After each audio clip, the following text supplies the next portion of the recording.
Assalamualaikum warahmatullahi wabarakatuh. Nama saya Faik. Saya tinggal di Keragilan. Pada kesempatan ini saya akan menjelaskan tentang hukum. Yang pertama, definisi hukum. Hukum adalah seperangkat aturan yang dibuat baik secara tertulis maupun tidak tertulis di dalam kelompok masyarakat dengan tujuan mencapai keadilan, kepastian, dan kemanfaatan. Para ahli hukum pun memberikan definisi yang beragam tentang hukum. Meski hukum telah menjadi bagian tak terpisahkan dari kehidupan manusia, hukum sulit untuk didefinisikan dengan tepat dan seragam dikarenakan sifatnya yang abstrak. Selain itu, cakupan dari hukum juga sangat luas, meliputi aspek kehidupan. Adapun memberikan definisi hukum akan mempunyai kelebihan dan kekurangan. Kelebihan menggunakan definisi hukum bagi yang baru mempelajari hukum tentu akan mampu memberikan gambaran awal tentang hal yang akan dipelajarinya. Dan kekurangan dalam menggunakan definisi hukum dapat memberikan kesan yang tidak tepat bagi orang yang pertama kali mempelajari hal-hal yang berkenaan tentang hukum, karena akan timbul kesalahpahaman. Hukum dalam masyarakat mempunyai dua sifat, yaitu sifat pasif dan sifat aktif. Sifat pasif hukum dapat dilihat sejauh mana hukum itu menyesuaikan diri dengan masyarakat. Sedangkan hukum yang bersifat aktif, yaitu sejauh mana hukum itu dapat berperan aktif dalam menggerakkan dinamika masyarakat menuju suatu perubahan yang terencana. Oleh karena masing-masing orang bertingkah laku sesuai dengan kepentingannya, sedangkan di sisi lain kehidupan bermasyarakat merupakan suatu kebutuhan kodrati manusia untuk melangsungkan kehidupan. Oleh karena itu harus dipertahankan. Untuk mempertahankan kehidupan bermasyarakat yang saling berinteraksi, masyarakat manusia mengembangkan sarana interaksi. Sarana tersebut berupa norma-norma sosial atau peraturan hidup kemasyarakatan. Norma, aturan atau pedoman tingkah laku masyarakat, yaitu petunjuk tentang perbuatan apa yang telah dilakukan dan diperbuat oleh masyarakat tersebut. Dengan adanya norma ini diharapkan akan terjadi ketertiban di dalam masyarakat. Dalam masalah hukum akan bersinggungan dengan subjek dan objek hukum. Subjek hukum adalah segala sesuatu yang dapat mempunyai hak dan kewajiban menurut hukum, atau subjek hukum adalah segala pendukung hak dan kewajiban menurut hukum. Dalam hukum Islam, subjek hukum adalah perbuatan manusia yang dituntut oleh Allah berdasarkan ketentuan hukum. Di antara subjek-subjek hukum dapat berupa manusia ataupun badan hukum. Dalam hukum juga ada objek. Objek hukum adalah segala sesuatu yang berguna bagi subjek hukum dan dapat menjadi permasalahan atau kepentingan bagi para subjek hukum. Oleh karena itu, objek hukum dapat juga dikuasai oleh subjek hukum. Menurut Suroso, objek hukum biasanya adalah benda atau zat. Hubungan hukum antara subjek hukum dan objek hukum merupakan sesuatu yang diatur oleh aturan hukum sehingga akan menimbulkan akibat hukum. Dalam hukum juga akan dijelaskan tentang peristiwa dan akibat hukum. Peristiwa hukum menurut Sacipta Raharjo adalah suatu kejadian dalam masyarakat yang menggerakkan suatu peraturan hukum tertentu sehingga ketentuan-ketentuan yang tercantum di dalamnya lalu diwujudkan.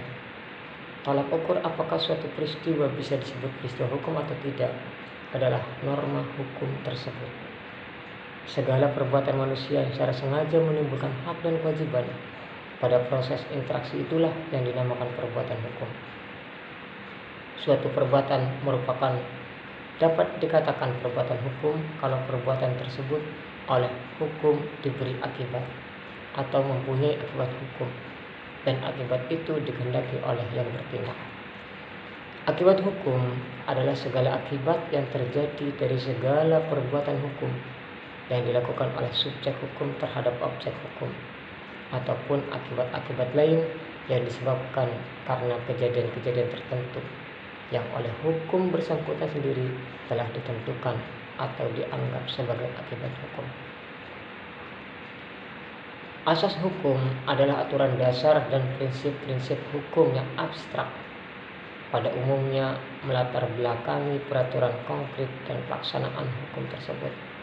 Jenis-jenis asas yang terdapat di dalam hukum yaitu pertama adalah asas peraturan perundang-undangan, bahwa asas setiap orang dianggap telah mengetahui undang-undang setelah diundangkan dalam lembaran negara. Yang kedua adalah asas non-retroaktif, yaitu suatu undang-undang tidak boleh berlaku surut. Yang ketiga adalah lex specialis derogat lex generalis, atau undang-undang yang bersifat khusus dapat mengesampingkan undang-undang yang bersifat umum. Yang keempat adalah asas lex posteriori derogat legi priori, yaitu undang-undang yang lama dinyatakan tidak berlaku apabila ada undang-undang yang mengatur hal yang sama. Yang kelima adalah asas lex superior derogat legi inferiori, yaitu hukum yang lebih tinggi derajatnya dapat mengesampingkan hukum yang derajat di bawahnya. Selanjutnya, asas undang-undang tidak dapat diganggu-gugat, artinya siapapun tidak boleh melakukan uji material atas isi undang-undang kecuali oleh Mahkamah Konstitusi. Asas-asas yang dianut dalam Undang-Undang Dasar 1945 yang dimiliki oleh bangsa Indonesia adalah yang pertama adalah asas kekeluargaan yang terdapat dalam pasal 33 ayat 1 Undang-Undang Dasar 1945. Yang kedua adalah asas kedaulatan rakyat, bahwa kedaulatan berada di tangan rakyat dan dilaksanakan sepenuhnya oleh Majelis Permusyawaratan Rakyat. Yang ketiga adalah asas pembagian kekuasaan. Artinya kekuasaan di negara Republik Indonesia dibagi atas kekuasaan legislatif atau DPR, kedua kekuasaan eksekutif atau pemerintah, dan ketiga adalah kekuasaan yudikatif atau kehakiman. Yang keempat, asas yang dimiliki oleh Undang-Undang Dasar 1945 adalah asas negara hukum dengan prinsip rule of law, dengan ciri-ciri adalah pengakuan dan perlindungan hak asasi manusia, peradilan yang bebas, dan legalitas dalam segala bentuknya.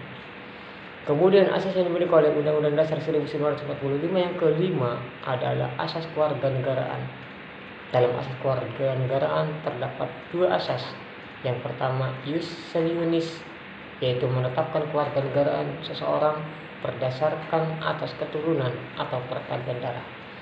Yang kedua adalah asas ius soli, yang menetapkan bahwa kewarganegaraan seseorang bisa berdasarkan tempat atau negara kelahirannya.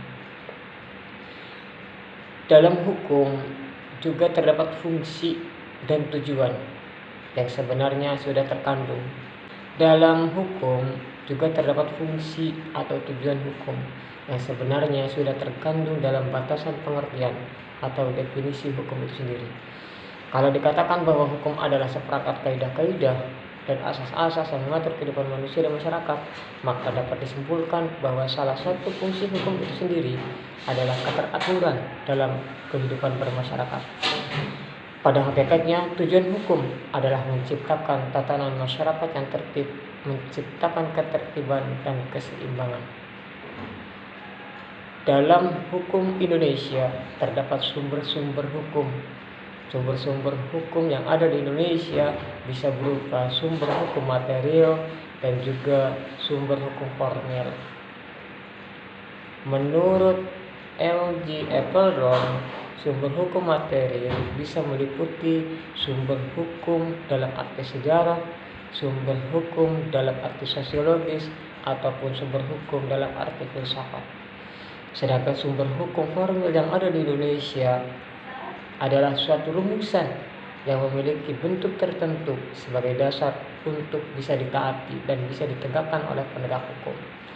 Di antara sumber-sumber hukum formil yang ada di Indonesia adalah yang pertama Undang-Undang Dasar 1945, yang kedua adalah kebiasaan atau hukum tidak tertulis, yang ketiga adalah doktrin, yang keempat adalah traktat atau perjanjian antar negara, yang kelima adalah jurisprudensi atau keputusan hakim terdahulu, dan yang keenam adalah revolusi atau coup d'etat.